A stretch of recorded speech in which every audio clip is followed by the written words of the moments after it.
October 31st was the final day of the year for the Celtic people of the North.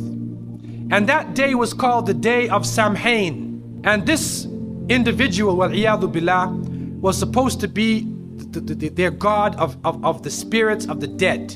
And according to their belief, the evil spirits would rise to the surface and would terrorize people on that evening.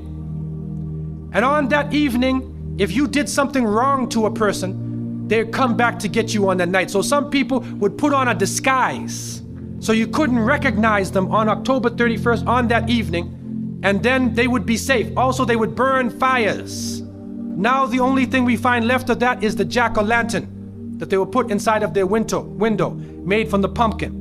What actually happened in Europe is that the church moved All Saints' Day, a day for the saints. They moved it from May 13th to November 1st in 1834 AD.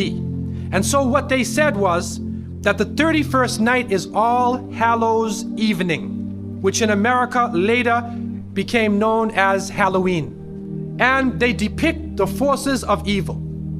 What is happening now is that the children put on disguises. They dress as little devils, little witches, as goblins, vampires, anything evil, and they go out. And now with the new American way, they do trick-or-treat. And they come to your house asking for food.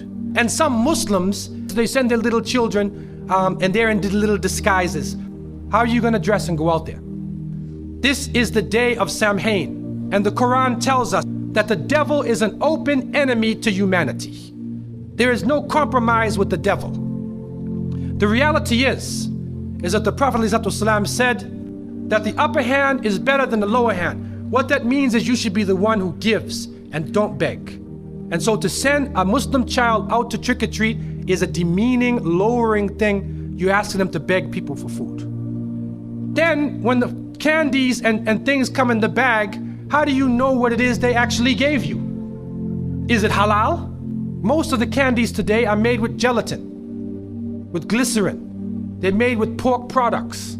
And what is also happening is that there are some evil, wicked-minded people who are attacking children on that night. And there are literally groups of Satanists who are capturing children, and they're performing a rite, sacrificing the child on that evening of Samhain, supposedly to get more spiritual power. It's happening right now. And so from so many angles, Muslims should have nothing to do with Halloween.